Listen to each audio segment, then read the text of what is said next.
पर मेरा वास हो जाए। ओम नमो भगवते वासुदेव। वास दो मुझे वासुदेवाय। इसलिए भी भजन करें कि हमें ठाकुर जी के हृदय में वास मिले।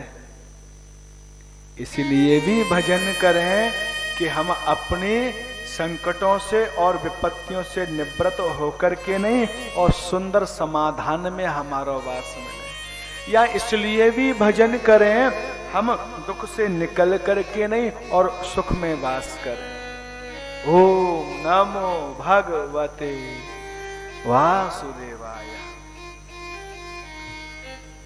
नारद जी महाराज के मार्गदर्शन से ध्रुव जी महाराज ब्रज में आए और ब्रज में मथुरा में आकर के जमुना मैया के वो टीले पे बैठ करके नहीं तप किया है। वो ध्रुव टीला आज भी है ब्रज में।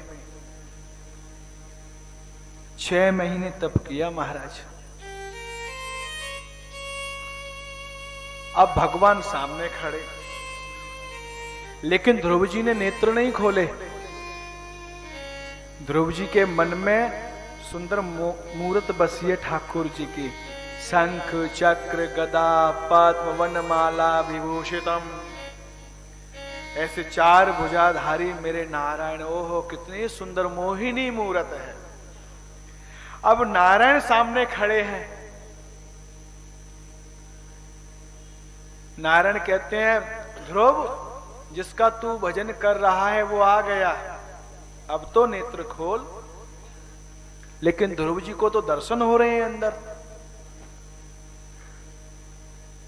भगवान बाहर नहीं है, भगवान अंदर है। जापान में एक बौद्ध भिक्षुक समाधि में बैठा और उनके कुछ शिष्य भी वहां बैठे कि तभी वहां भूकंप के कुछ झटके महसूस हुए तो शिष्य सब उस क्षेत्र को, उस स्थान को छोड़ करके भागे। और जब भूकंप का झटके जब शांत हुए तो शिष्य लोग पहुंचे उनके पास। अरे गुरुजी आप नहीं भागे? बोले मैं भी भागा ना। बोले आप कहां भागे, आप तो यही हैं। बोले आप बाहर भागे, मैं अंदर भागा। और हम क्या करते हैं, हम बाहर भाग रहे हैं। हम थोड़ा सा अंदर की ओर भागे ना, अपने अंदर ही देखे ना महाराज, तो वो मिल जाएगा। नारायण कह रहे हैं नेत्र तो खोल, मैं आ गया। लेकिन नारायण के दर्शन हृदय में हो रहे हैं। ठाकुर जी ने अपनी छवि को हृदय से गायब कर दिया। अब ध्रुव जी घबराए कि ठाकुर जी कहां गए, नारायण कहां गए। नेत्र खोले घबरा करके तो वही छवि जो अंदर थी वो बाहर खड़ी है। बोले आप कौन है? बोले मैं वही हूं जिसका भजन कर रहा हूं। मैं कैसे भरोसा करूं? बोले मैं कह रहा हूं इसलिए भरोसा कर। बोले ना, मेरे गुरुजी कहेंगे ना तब मानूंगा। तब नारद जी महाराज ने कहा हाँ ध्रुव यही पूर्ण ब्रह्म है। जाना था नारायण की ओर, पहुंच गए नारद जी की ओर। गुरु गोविंद दोनों खड़े, काके लागू पाए। बलिहारी गुरु आपनो, गोविंद दियो बता। नारद जी को प्रणाम किया, फिर नारायण जी के पास पहुंचे। नारायण बोले मांगो, क्या मांगते हो? अब ध्रुव जी चुपचाप खड़े। उनको चुपचाप खड़ा देख करके नारायण हंसने लगे। नारायण हंसे तो उनको देख करके ध्रुव जी हंसने लगे। ध्रुव जी हंसे तो जितने भी देवी देवता खड़े वो सब हंसने लगे। राजा परीक्षित ने पूछा महाराज ये सब क्यों हंसे?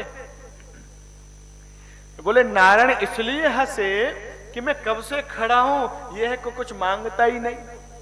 ध्रुव जी इसलिए हंसे, बोले मुझे कुछ मांगने ही नहीं आता, मैं क्या मांगू। और देवता इसलिए हंसे कि देखो तो सही कितना भोला है बालक ध्रुव, हम होते तो मांगने की लिस्ट तैयार कर देते, और यह है कि कुछ मांगते ही नहीं है। मूकम करोति वाचालम पंगु लंघ्यते गिरिम। जिनकी कृपा से गूंगे भी बोलने लग जाते हैं, जिनकी कृपा से अपंग भी, लंगड़े भी पर्वत को चढ़ जाते हैं।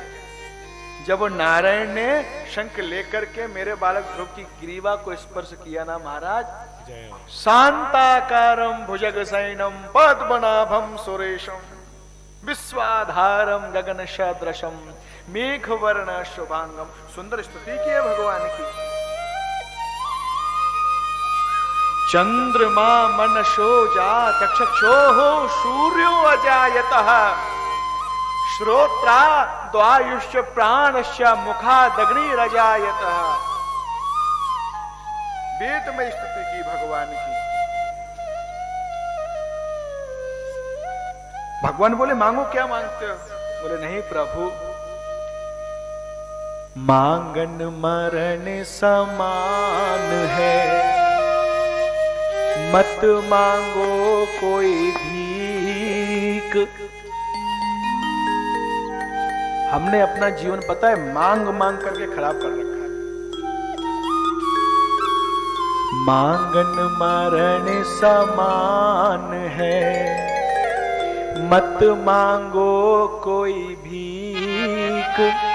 मांगन से मरना भला, ये सद्गुरु की सीख, ये सद्गुरु की सीख। बोले महाराज, जब तक आपको नहीं देखा था ना, तो मन में बड़ी लालसाएं थी, बड़ी आकांक्षाएं थी, कुछ मांगना है, कुछ मांगना है।